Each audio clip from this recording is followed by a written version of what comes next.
Sa ganito mga panahon, magandang i-review kung ano nga ba talaga yung buhay, bakit nga ba may buhay, at anong pwede nating gawin habang napapahiram tayo ng buhay. Ang pamagat ng ating pag-aaral sa araw na ito, The Circle of Life, ang gulong ng buhay.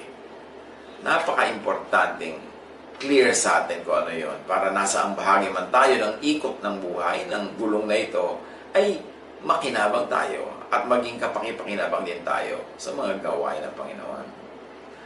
From God, people get born and people get into the world. Doon ang beginning ng ating earthly life. Galing sa Diyos, isisilang tayo dito sa mundong ito. Lingid sa atin yung mga detalye kung saan tayo galing. Pero ang mahalaga, galing tayo sa Diyos at tayo nabibigyan ng pagkakataon na mabuhay as human beings here on earth. Psalm 139:13, For you created my inmost being. You knit me together in my mother's womb. Poetic language, pero pwede mo rin itong gawing very scientific. Pwede mo itong gamitin na napakahalagang insight, at kitang-kita natin na malalim ang insight noong sumulat ng awit na ito tungkol sa pinanggalingan ng buhay. Ikaw daw ang lumikha sa akin, saka huli-huli at kaliit-liit ang himay-himay ng aking pagkatao. Ako'y binuo mo sa sinapupunan ng aking ina. But of course, yung sinapupunan na yun can be physical, and it can be that other world where our spirit came from. Pero ang mahalaga, alam kung saan tayo nang galing tayo sa Diyos. Psalm 22:9, Yet you brought me out of the womb, you made me trust in you, even at my mother's breast.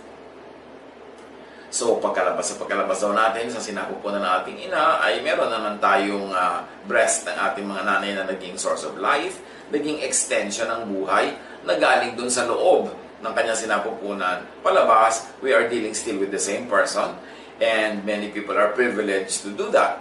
Meron naman mga iba na iba ang Quran kung paano sila na-sustain. Still, behind all that, and behind all the human instruments, is our God, our Father in heaven, who is the source of our life.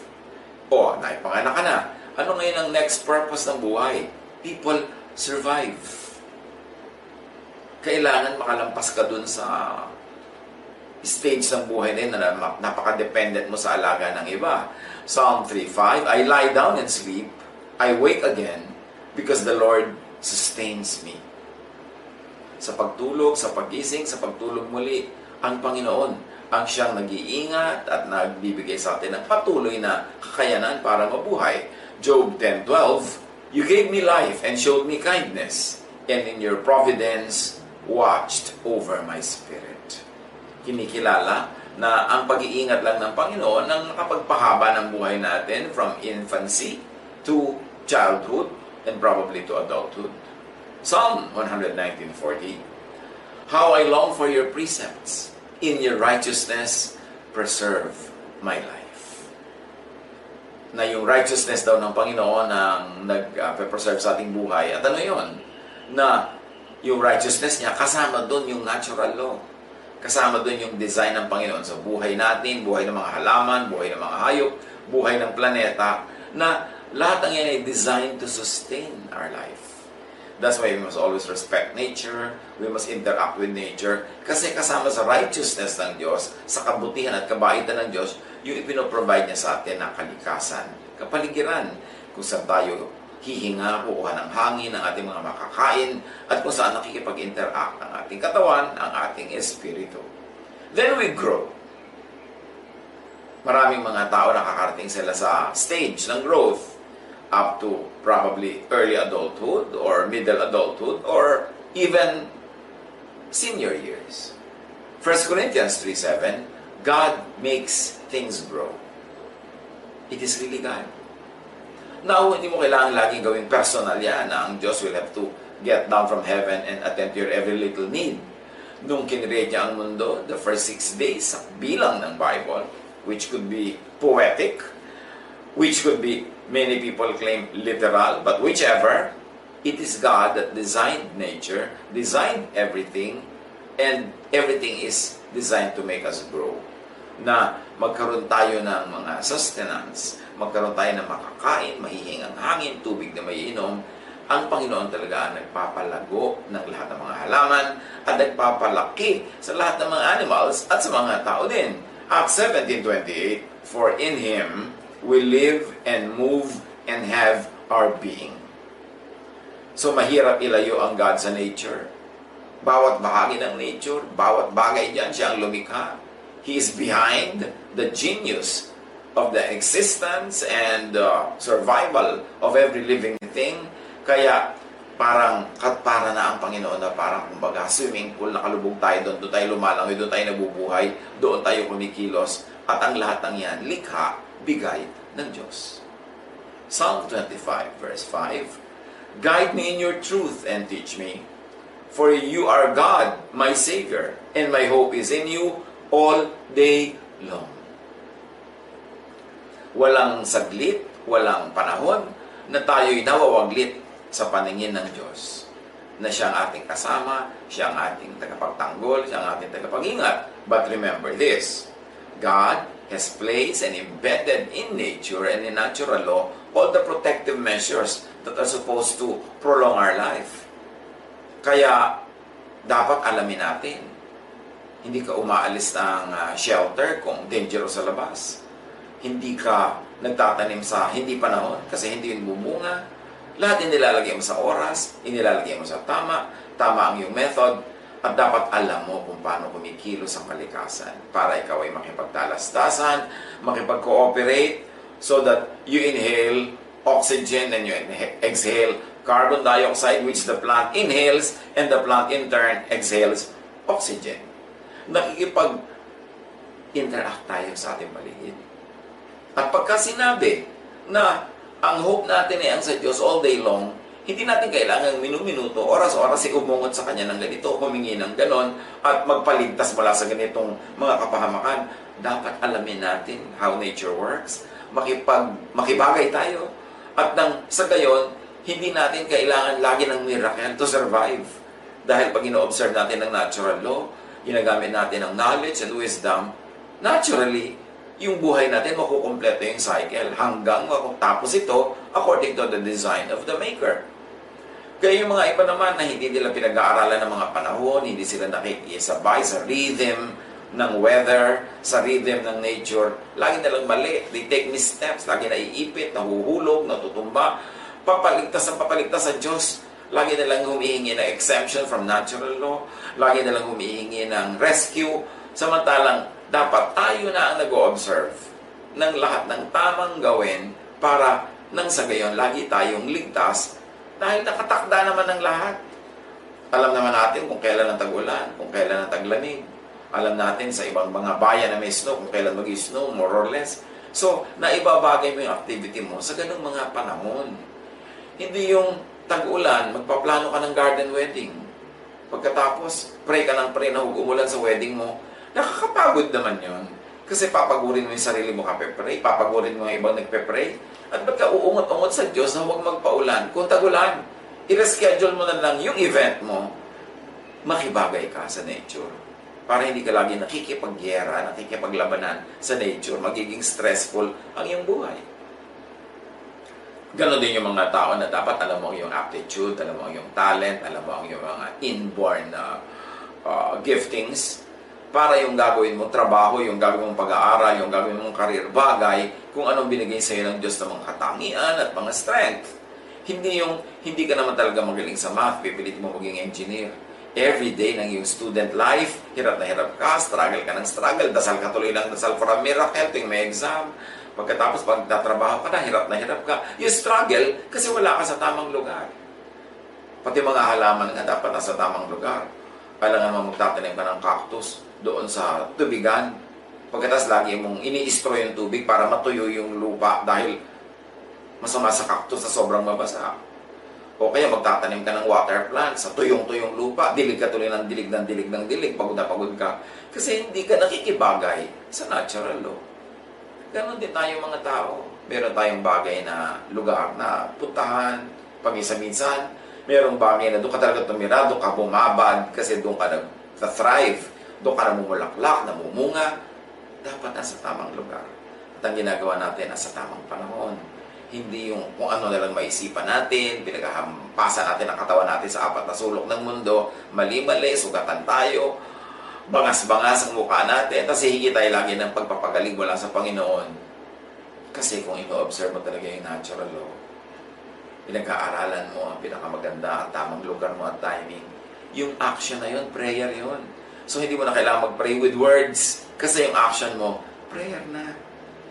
Pero yung baliktad yung ginagawa ng katawan mo at action mo, sa tama mo dapat pinagagagawa. Dasal ka ng dasal with words na ma-exempt ka doon sa mga bunga ng yung mga ginagawang mali. You are bound to be disappointed. Because words as prayer must be parallel with your action.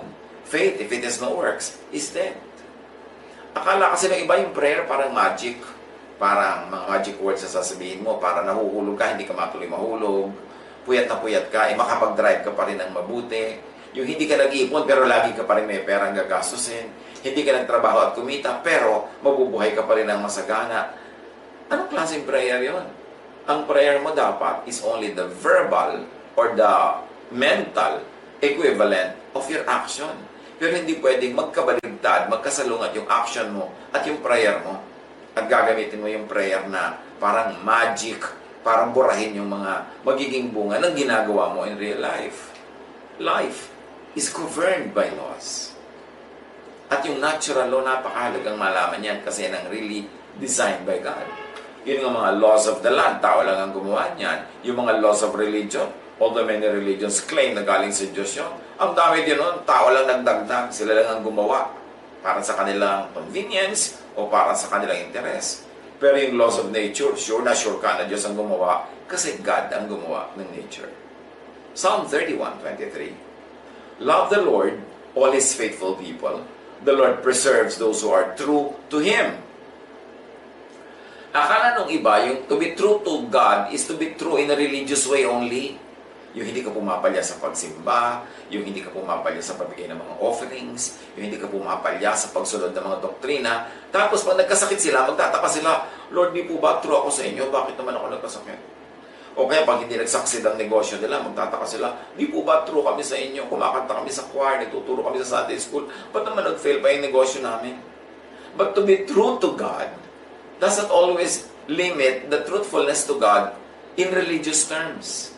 Dapat true ka to God by obeying and being truthful to the laws of nature. Like, magne-negosyo ka. Dadasal ka, good. Pero kung nagdasal ka lang, wala kang ibang ginawa, baka maraming spaces for failure. Dapat meron kang feasibility study. Dapat suriin mo kung sino ang kakasosyo mo, ano bang karakter niya, paano ba siya magtrabaho, para ma-maximize mo yung success ng gagawin mong project. Hindi pwedeng verbally magdadasal ka lang. Kaya sabi ni Jesus, huwag kayong dasal ang dasal na puro salita ang ginagamit nyo. Ang dami-dami nyo salita para kayong mga hindi believers. So ano ngayon na ipagpe-pray natin?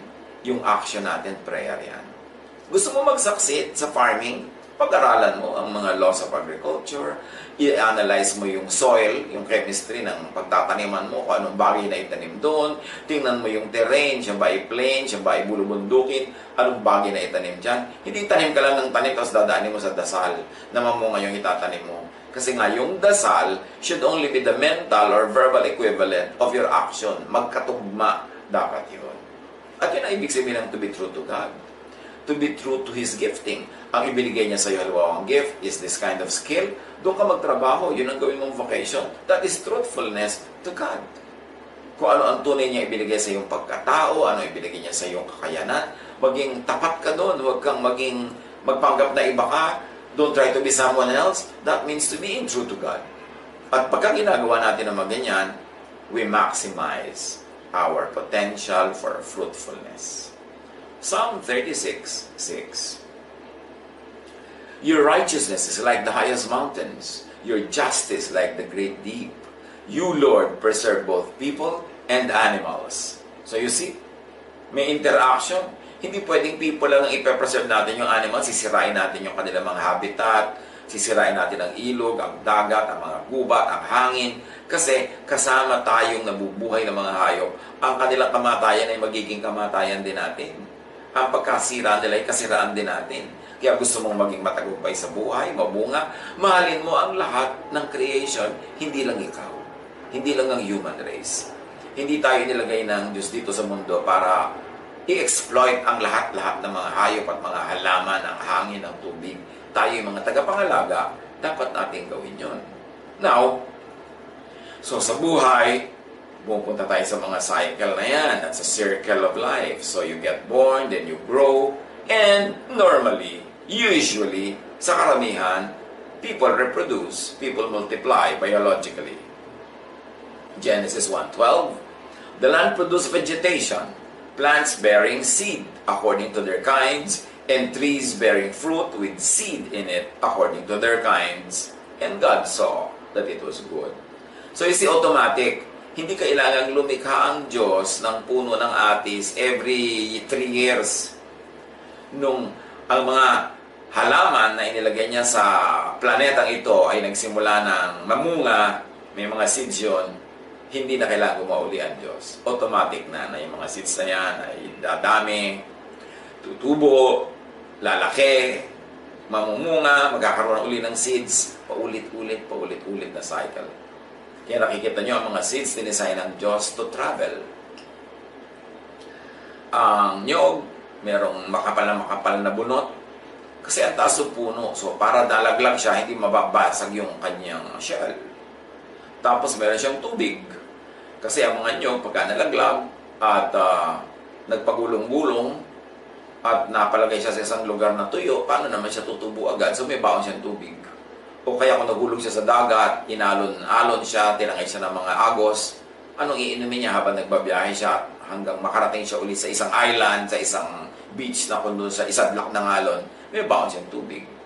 Designed to travel. Ang mga buto ng nara may pakpak para pag natanggal sila doon sa tangkay, lilipad ng malayo para maraming lugar na mataniman ng nara. Yung mga maliliit na damo, mga amorseko na kumakapit sa ating mga binti, sa ating mga damit. Bakit? Para kung saan tayo pumunta, makarating yung buto, malaglag siya doon, tumubo siya doon. So lahat ng design ng Diyos para marating ang maraming lugar, makapagtanim doon to increase the chances of survival. So, ganun din sa tao. Genesis 1:28, God blessed them and said to them, be fruitful and increase in number. Fill the earth and subdue it. Rule over the fish in the sea and the birds in the sky and over every living creature that moves on the ground. So pati ang tao rin designed na magkaroon siya ng offspring, tumanda, magkaroon ng offspring, magkaroon ka ng anak, apo, generation to generation. Hindi na kailangan mag-create uli ng tao ang Diyos after the first act of creation. At binigay daw tayo to rule over the fish. And to rule here means to take care of, to manage, hindi yung to api. Hindi yung para to exploit and to destroy. Napakahalagang maging serious tayo dyan. Na ang survival ng tao ay kasabay lang, coterminus, ng survival ng mga hayop at mga halaman, ng tubig, ng hangin, ng mga bato, ng lupa. We are parts of the earth. We are parts of creation. We are not apart from it. We are parts of it.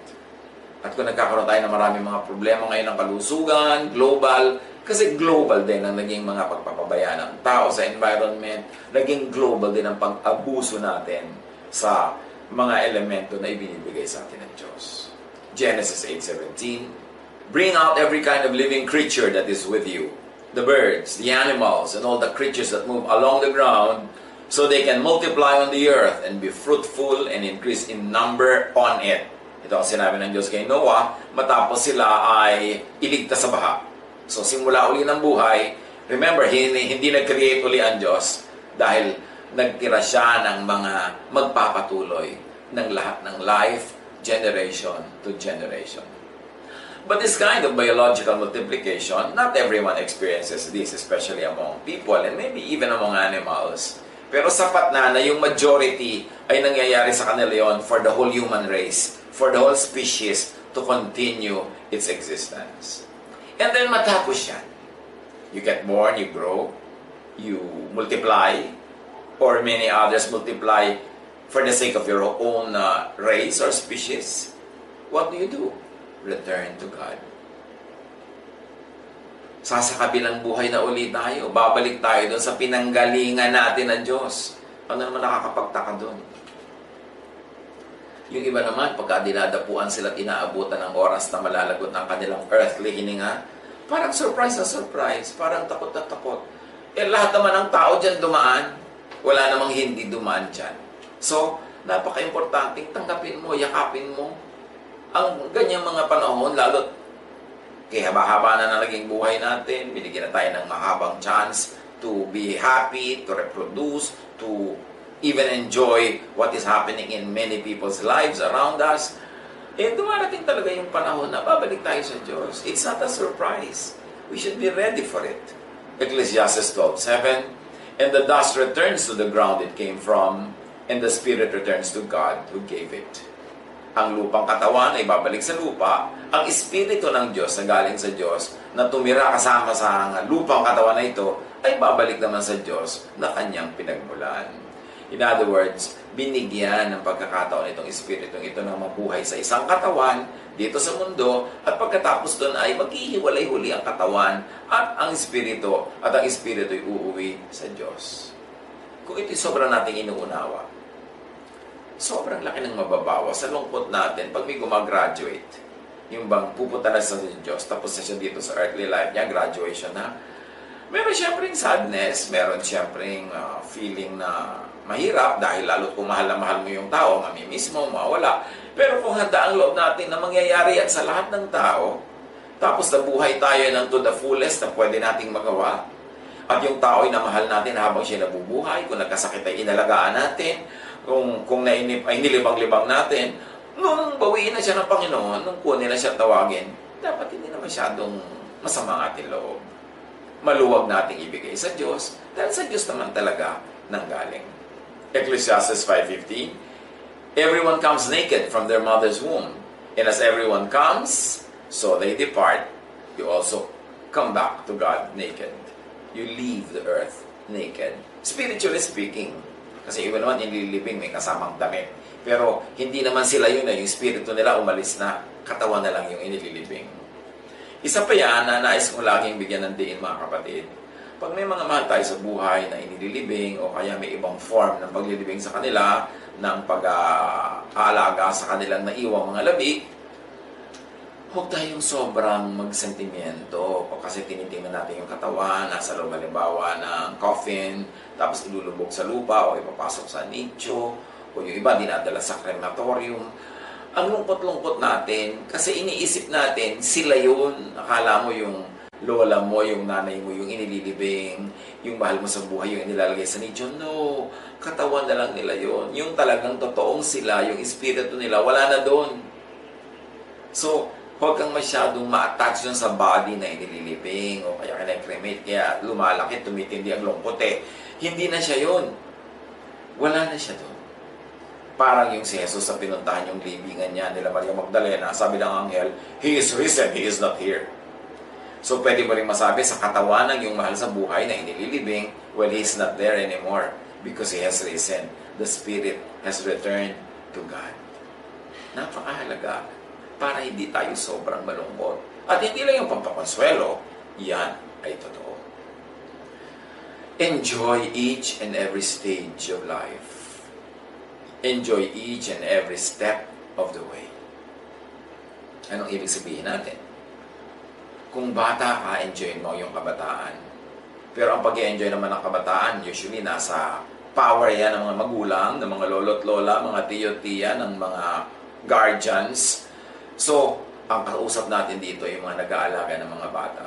Yung may kapangyarihan and authority over children.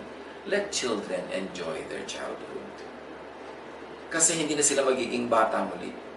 Ang nangyayari tuloy, pagka hindi nila na-enjoy yung childhood nila, pagtanda, doon nagbabata-bataan. Kasi hindi nila na-enjoy yung kanilang kabataan. Let children be children. Huwag natin silang sobrang bigyan ng mga pressures para mag-excel, para maging number 1, para laging maging honor pupil. Kasi kung hindi likas sa kanila yon at pinipilit mo lang, hindi sila mag-enjoy. And once they pass through childhood, hindi na sila babalik doon. You have stolen the childhood from the child. So let children enjoy their childhood. Of course, we prepare them for life. Tinuturuan natin ng mga skills, tinuturuan natin mga responsibilities, binibigyan natin ng mga chores, pero give them enough time and enough birth, enough space to be children, to be childlike. Huwag nating expectin na sila ay mature, sila ay magmamature, at hindi sila old, they have all the time to be old, but allow them to be children.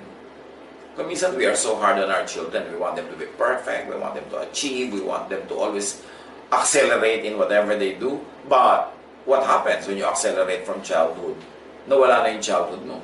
So, let children be children. Ecclesiastes 9:9. Enjoy life with your wife, whom you love, all the days of this meaningless life that God has given you under the sun. All your meaningless days. For this is your lot in life, and in your toilsome labor under the sun. So kung meron kang wife or husband, may partner ka sa buhay, enjoy life with your partner. Hindi yung you torture life for yourself and for your partner. Yung may partner ka na, wala pa kayong ginawa kundi mag-away. Wala pa kayong ginawa kundi magsiraan sa isa't isa. May partner ka na nga, nagpapataasan pa kayo ng pride, nagtitikisan pa kayo dyan, sinisira niyo yung buhay niyo. Sayang. Bawat araw, linggo, buwan, taon na hindi kayo enjoy, kayo nalugi kasi hindi na babalik ang panahon na yon. So, do your best to enjoy life with your wife, with your husband, ganon din with your parents. Kung nandiyan pa yung mga parents nyo, enjoy nyo na sila because kung masusunod ang rule of biology, mauuna silang gumraduate, darating yung time, wala na rin sila dyan. So, kung kailan wala na, tsaka nyo pa hanapin. Dapat habang nandyan, enjoy with them. Make them enjoy you also. Ganon din naman yung mga magkakapatid. Hindi naman kayo lagi magkakasama sa bahay eh. Normally, mag-aasa-asawa kayo, magkakanya-kanyang buhay at bahay. So habang mga binata at dalaga kayo, mga bata magkakasama, enjoy each other. Hindi yung kayo lang yung magkakapatid, kayo pa yung mag-aaway. Kayo pa yung magsisiraan, kayo pa yung magpapahirap sa isa't isa. What's the point? Sayang ang buhay. Sayang ang oras na hindi na babalik. Pagka ito ay lived in bitterness, lived in anger, in hatred, it's a waste. Because yun ang buhay. Isang circle, isang cycle, tapos na. Bawat araw na hindi ka nag-enjoy, hindi ka na-enjoy ng iba, sayang. So, enjoy. 1 Chronicles 29:28. He died at a good old age, having enjoyed long life, wealth, and honor. His son Solomon succeeded him as a king. Ang pinag-uusapan si David. So, napakamapalad ng mga humahaba ang buhay na nakakakita pa na ang anak nila ay magiging king o ang anak nila ay magkakaroon ng sariling mga ginagawa sa buhay na mabunga, whether high ranking or low ranking, doesn't matter. Ang mahalaga, nandun sila sa tamang lugar nila, bagay sa talent nila, at nakikita mo sila ay masaya. Tapos nakakita ka pa halimbawa ng mga apo, kaapo-apuhan, napaka-privilege ng ganong life. So, celebrate that life. Do not complain. At kung may mga matatanda sa buhay natin, enjoy natin sila, pag-enjoy natin sila, kasi hindi naman sila laging nandyan. Napakahalaga. Ngayon, sa Job 33:28, sabi ni Job, God has delivered me from going down to the pit, and I shall live to enjoy the light of life. Well, marami tayong dinagdadaanan, yung sinutukoy ni Job na pit na yan, hukay na yan, na nahulog siya dyan, napakarami niyang pagdurusa. Pero nakaahon din naman, iniaahon din siya ng Diyos, nakabawi din, sumaya din ang buhay niya bago siya mabawian ng hininga. Kaya kung tayo dumadaan sa pit, dumadaan tayo sa mga pagsubok, dumadaan tayo sa mga hirap, huwag niyong isipin na permanent yan. Lilipas din yan kasi wala namang permanent eh. Lahat lumilipas. Nothing is permanent. Not sadness, not happiness, not wealth, not poverty, not health, not illness. Kasi gumugulong ang gulong ng buhay. Ecclesiastes 7:14. When times are good, be happy. But when times are bad, consider this. God has made the one as well as the other. Therefore, no one can discover anything about their future. Paano ka daw mag-i-enjoy sa buhay? Well, pagka-enjoyable ang panahon, enjoyin mo. Pagka hindi enjoyable, di huwag ka mag-enjoy, huwag mong pilitin. Kasi, sabi ng Ecclesiastes, enjoyable man o hindi enjoyable ang nangyayari, sa Diyos pa rin yan ang galing. alam pa rin yan ng Diyos, pinayagan pa rin ng Diyos na dumating sa buhay mo. Therefore, kasama yan sa tunay na buhay. Huwag ka makipaglabanan. Yung enjoyable yung panahon, nagiging killjoy ka dyan, nagiging naninira ka ng happiness ng iba, naninimangot ka, may party, may kasiyahan. Tapos kung kailan naman merong kalungkutan, doon mo pinipilit na magpakasaya-saya, baligtad. So, sumabay ka lang. Sabi nga nila, flow ka lang. Yung join ka lang para hindi maraming contentions, hindi maraming stress. At lahat ng panahon na dumarating, sabi ni Ecclesiastes, bigayan ng Diyos. Ngayon, yung bigay na yan, hindi ibig sabihin laging willful and personal na binigay. Halimbawa, mayroong mga kumakalat na sakit. Halimbawa, may mga problema. Bigay ba niya ng Diyos? Yes. But the point is this, hindi yan ibinibigay na bibigyan kita ng problema, bibigyan kita ng sakit. No. Everything is encoded in natural law. So pagka may binrake tayo ng mga natural laws, ang nagiging bunga, nagkakaproblema tayo, nagkakasakit tayo, in a manner of speaking, bigay din yun ng Diyos. Pero hindi niya sinadyang ibigay sa'yo. Nakaprogram yun doon na pag may ginawa kang P, ang lalabas Q. If P, then Q. Pag nagpabaya ka sa kalusugan mo, ang mangyayari, magkakasakit ka. So bigay ba ng Diyos yung sakit? Yes, in a manner of speaking, because it is encoded in nature. But God does not have to decide from heaven, get down from His throne, and personally give you a disease. At kung ikaw ay gagaling dyan, hindi mo rin kailangan isipin na God will get down from His throne at pagalingin ka niya specifically, personally. Kasi iinom ka ng gamot, palalakasin mo ang iyong immune system, tatanggalin mo yung stress ng iyong isip para ka ma-relax, lumakas ang iyong katawan, then gagaling ka. Yung kagalingan ba galing sa Diyos? Yes. Pero hindi niya kailangan i-deliver sa iyo personally on a tray.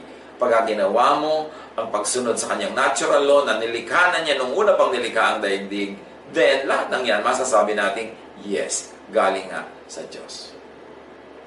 Tulad ng sumakabilang buhay ng iyong magulang, biglang may makikilala ka habang gumagawa ka ng isang negosyo. Yung pala, nagawa niyo ng mabuti ng iyong magulang. At nung malaman niya na anak ka ng magulang mo, biglang nagbukas siya ng pinto, binigyan ka niya ng mga favor, tinulungan ka. So, bigay ba ng magulang mo sa iyo yon? Yes. Pero hindi kailangan bumalik mula sa kamatayan yung magulang mo para ibigay sa iyo. Kasi nung ginawa na niya yung condition that will allow you to enjoy this kind of gift. Ganun din yung Diyos bang may likha? Diyos bang may bigay? Diyos bang nagpagaling? Yes, kasi alam ng Diyos ang lahat at ang lahat galing sa Diyos. Ngayon, kung ayaw mong tumanggap ng sakit mula sa Diyos, ayaw mong tumanggap ng kabiguan mula sa Diyos, ayaw mong tumanggap ng balok mula sa Diyos, edi itama mong ginagawa mo para sa pagsunod mo sa mga malilinaw na instruction ng Diyos written in the law of nature and some of them also written in religious scriptures. Although marami sa mga religious scriptures ng iba-ibang pananalig, invento lang o may partly right, partly wrong, but the law of nature is very pure. So kung sumusunod ka doon, mama-maximize ang iyong success. So Diyos ba ang nagbigay ng success? Yes. Pero kung failure, Diyos ba ang nagbigay? Yes din, in the sense na embedded yan, nakalagay sa law of nature na pagka hindi ka nagtrabaho, hindi ka kikita. Hindi ka nagtanim, hindi ka aani. So, Diyos ba ang may dahilan? Ang dahilan kung ba't wala ka inani? Yes. Pero hindi niya sinadyang hindi ko nga siya paaanihin. Kundi, hindi mo ginawa ang tamang pagtatanim, kaya hindi ka umani. Dapat malinaw. Psalm 104:33. I will sing to the Lord all my life. I will sing praise to my God as long as I live. Yun ang dapat reaction at attitude sa buhay. Ecclesiastes 3:12. I know that there is nothing better for people than to be happy and to do good while they live. So habang nabubuhay ka as bata, as kabataan, as a mature person, as a senior, always do good. Laging minimize pain. Whatever you can do, bawasan mo o alisin yung pain sa iyo, pain sa iba, pain sa nature, pain everywhere. Minimize pain. Maximize pleasure. Yung mapapasarap mong pagkain, pasarapin mo pa. Hindi magpiprito ka ng itlog, tapos tuyo na parang balutan ng lumpia ang nangyari. Itlog pa naman. Yung magtitimpla ka, hindi masarap. Dapat maximize pleasure and then do the most good. Pag may chance kang gumawa ng mabuti, gawin mo. Dahil may balik yun. At yun ang tamang gawin. At napatunayan pa ng science na pag gumagawa ka ng mabuti, nagkakaroon ka talaga ng good feeling. At yung good feeling na yun, nagre-release sa mga chemicals into your body that is helpful. So it's good for your health to do good. Ecclesiastes 5:19. Moreover, when God gives someone wealth and possessions and the ability to enjoy them, to accept their lot and be happy in their toil, this is a gift of God. Huwag mag-guilty kung binibigyan ka ng Diyos ng mga blessing. Kung sa iyong honest labor, pinayaman ka, huwag mag-guilty. Yung masarap ang pagkain mo, huwag mag-guilty. Hindi yung, naku, paano ko kaya ito may enjoy? Maraming mga hindi kumakain ngayon sa mundo. Binigyan ka ng pagkain ngayon, kainin mo yan. Ngayon, kung gusto mong makatulong, magpadala ka ng magpakain sa mga nagugutom, o may mga empleyado ka, dagdagan ng sweldo nila para makabili rin sila ng masarap. Pero yung binibigay sa iyo personally ng Diyos, enjoyin mo yon at hindi mo kailangan ika-guilty na ikaw ay nag-enjoy sa buhay. Bakit kailangan gawin ang lahat ng yan? To enjoy, to do good, minimize pain, maximize pleasure, do the most good. Ba't kailangan gawin mo yan habang bata ka, habang kabataan ka, habang ikaw ay young adult, habang ikaw ay middle adult, whatever? Bakit? Para sulit ang buhay kung sakaling hindi mabuo ang cycle.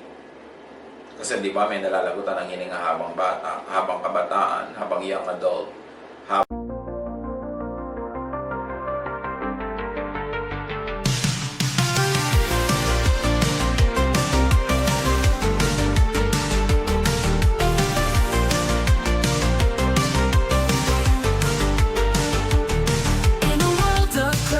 crossover dreams, sin-lit melodies, whispering schemes, they female vocals telling tales untold, indie rock beats turning hearts cold. We ride the waves of the night, lost in an alt-rock delight, haunting echoes of the past, experimental sounds that forever last.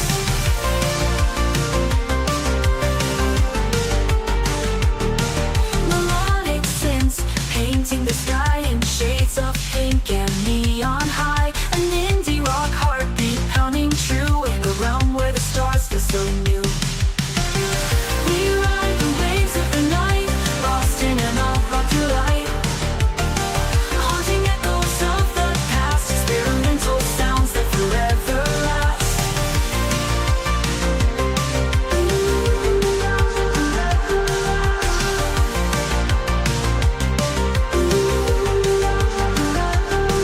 Melodic synths painting the sky in shades of pink and neon high. An indie rock heartbeat pounding true in a realm where the stars feel so new. We ride the waves of the night, lost in an alt-rock delight, haunting echoes of the past, experimental sounds that forever last. Melodic synths painting the sky in shades of pink and neon high. An indie rock heartbeat pounding true in a realm where the stars feel so new. In the darkness we find the light, guided by the music taking flight. A fusion of genres in perfect blend, this electronic journey will never end. We ride the waves of the night, lost in an alt-rock delight, haunting echoes of the past, experimental sounds that forever last.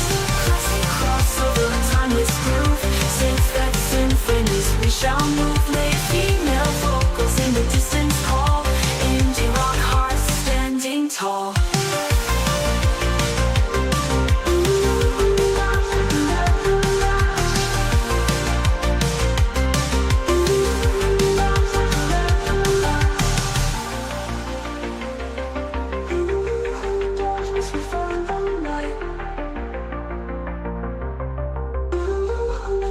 We find the light.